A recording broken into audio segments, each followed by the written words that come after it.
बात होती है तो पूरे देश के अंदर इस तरह की बात हो रही है कि कैसे 1 रैंक 1 पेंशन सैनिकों को मिली हुई है और 9 रैंक 9 पेंशन अर्धसैनिक बलों को मिली हुई है। लगातार मिलिट्री स्पेशल पे भी मिलता है, जो एमएसपी है वो सैनिकों को मिलता है, लेकिन जो अर्धसैनिक बल है उनको नहीं मिलता। ये लगातार ये बात होती जा रही है कि किस तरीके से अर्धसैनिक बलों के साथ डिस्क्रिमिनेशन हो रहा है, भेदभाव हो रहा है, और देश के अंदर 20 लाख से ज्यादा अर्धसैनिक बलों की संख्या है, उसमें अर्धसैनिक बलों की संख्या बहुत ज्यादा है। लेकिन अब हमारे साथ राणा जी है। राणा जी, ये लगातार डिस्क्रिमिनेशन हो रहा है और इसके साथ आप क्या कहेंगे, क्या कहना चाहते हैं? मैं ये कहना चाहूंगा कि हमें सैनिक का जो दर्जा है, सैनिक को आप अपनी सुविधा अनुसार हमें उपयोग कर रहे हैं, लेकिन जब सुविधाएं देने का नंबर आता है तो आप हमें सीसीएस रूल से गवर्न करते हैं जो 1972 में बना था, जो कि बहुत आपत्तिजनक है।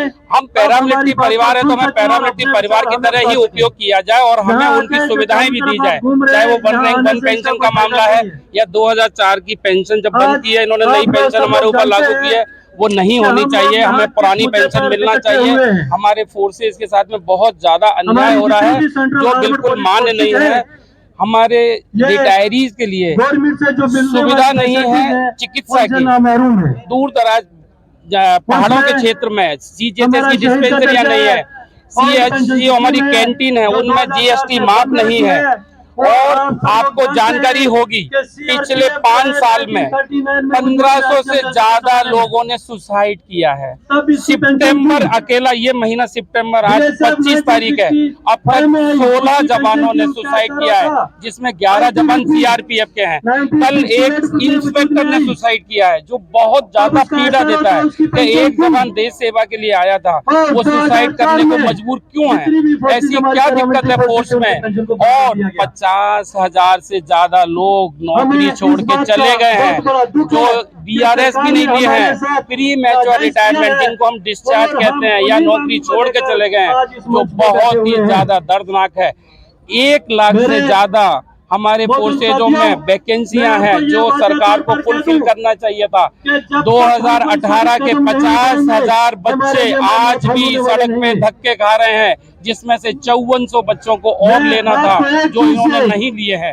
तो ये बहुत सारी पीड़ा है, ये समय बहुत कम है जो मैं आपको सामने रख नहीं पा रहा हूँ। लगातार ये बात उठती रही है कि बीच में एक समय था कि अर्धसैनिक बलों के लिए भी पेंशन की बात हो रही थी, और जैसे बीएसएफ की बात करूं तो बीएसएफ के रूल 19 की बात आ रही है कि रूल 19 की तरह किस तरह लोगों को निकाल दिया गया। तो ये अर्धसैनिक बलों के साथ ऐसा भेदभाव क्यों हो रहा है? और बराबर खतरे में वो भी रहते हैं। पूर्वोत्तर से खबर आती है, कश्मीर से खबर आती है, अर्धसैनिक बल लगातार खतरे पे रहते हैं, और जितना सेना में खतरा नहीं है उतना अर्धसैनिक बलों की कुर्बानियां होती है। यहाँ तक बीएसएफ की आपने बात की, 19 की जो बात की उसमें भी एक 10 साल 40 दिन में पेंशन का जो मामला था, लेकिन बीएसएफ एक ऐसा डिपार्टमेंट है पैरामिलिट्री में जो आर्मी से किसी भी कीमत पे कम नहीं है।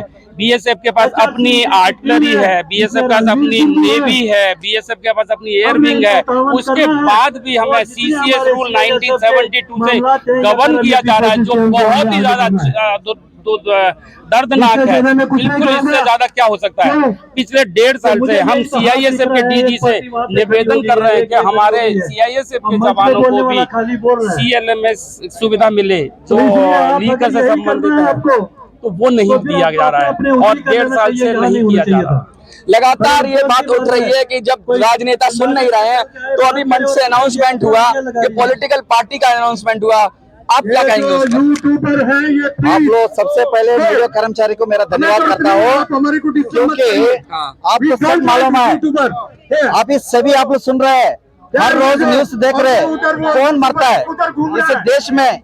जो भी कांड होता है पैरामिलिट्री का जवान मरता है, चाहे पुलवामा में हो, चाहे पार्लियामेंट हाउस पे हो, जो भी कांड हुआ पैरामिलिट्री का साथ हुआ, पैरामिलिट्री का लोग एक्सपर्ट हुआ। लेकिन हमको कोई स्पेशलिटी देखो, मिलिट्री को अलग कर दिया, पैरामिलिट्री को अलग कर दिया, जिस कारण हमें बहुत नुकसान पाया गया।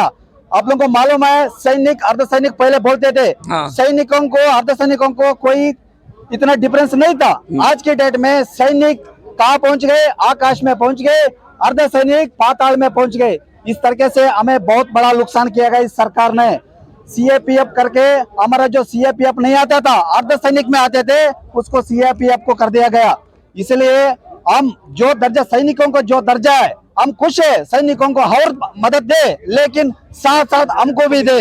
ये एमएलए एमपी आप लोगों को मालूम है, एक एमएलए एमपी को पेंशन है, हमारे अर्धसैनिक बलों को पेंशन निकाला, क्योंकि हम सिर्फ जो पैरामिलिट्री जवान सिविल नहीं हो सकता है, ये थोड़ा डिस्टेंस में सिविल नहीं हो सकता है, हमारा पैरामिलिट्री 24 घंटे के लिए कर्मचारी होता है। बाकी जो जो जो पैरामिलिट्री का जवान मिलिट्री और मिलिट्री को अलग अलग सवितले बनाया गया, लेकिन इसका बीच में और अभी क्या किया, ये हमारा पैरा सीएपीएफ के अंदर सीएएसएफ भी आता है, सीएलएमएस एक स्कीम है, वो कैंटीन का स्पेशलिटी है, वो भी उसमें भी अलग अलग कर दिया गया। सीआरपी बीएसएफ आईटीबीपी को मिलता है, लेकिन सीएएसएफ को नहीं दे रहे।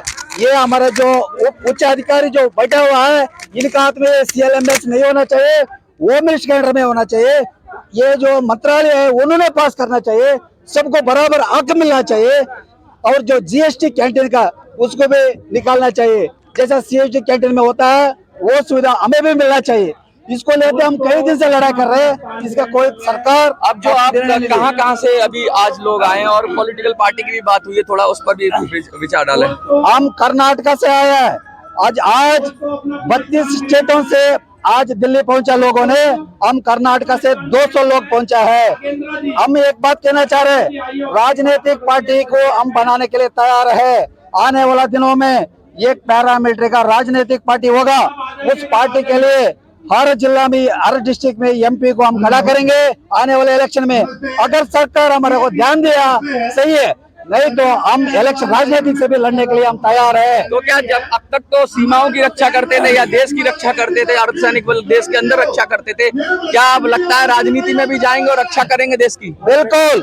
अभी जो संसद है, जिनसे पूछना इनके ऊपर कितना क्रिमिनल केस है, ये कितनी निचुड़ है, ये सभी पार्टी बना के देश को लूटा है। हम देश को सेवा किया है, इसलिए हम राजनीतिक पार्टी करके पब्लिक को सेवा करना चाहता है। हम देश को सेवा किया है, उसी तरीके से हम पब्लिक को भी सेवा करने के लिए तैयार है। अभी कितना लग रहा है आपको कि कितना आपका उसमें राजनीतिक पार्टी के अगर कुछ शुरुआत हुई है क्या?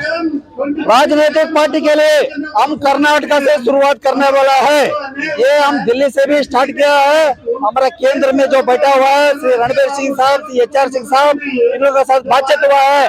हम एक राजनीतिक पार्टी बना रहे हैं, उस पार्टी के लिए हम हर MP को खड़ा करने के लिए तैयार है।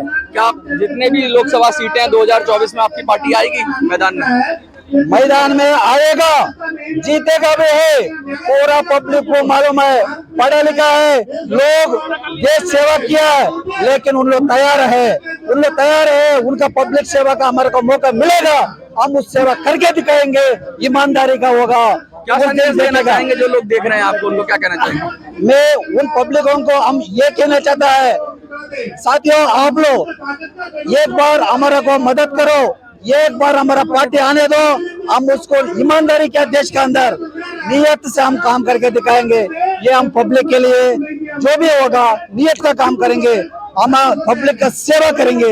एक बार हमको मौका के लिए हम सबले को धन्यवाद करता हूँ। देखिए ये है अर्धसैनिक बलों से जुड़े हुए लोग जो लगातार पेंशन की बात कह रहे हैं, बहुत सारी सुविधाओं की बात कर रहे हैं, किस तरह से भेदभाव हो रहा है देश के अंदर। जो 20 लाख से ज्यादा जो है ऐसे अर्धसैनिक बल हैं जो अलग अलग, जैसे CRPF हो गया, असम राइफल्स हो गया, बहुत सारे हैं, CISF हो गया, बहुत सारे हैं ऐसी जहां अर्धसैनिक बल होते हैं। और ये देश की सुरक्षा में, देश में कभी भी आपात स्थिति आती है तो अर्धसैनिक बल सबसे पहले जाते हैं।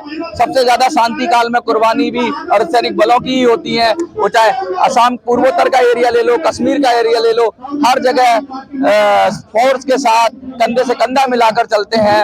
यहाँ तक कि छोटे से छोटे गांव और शहर में भी जब व्यवस्था संभालने की बारी आती है तो अर्धसैनिक बल ही उस काम को करते हैं। आपको क्या लगता है, इनको इनका अधिकार मिलना चाहिए?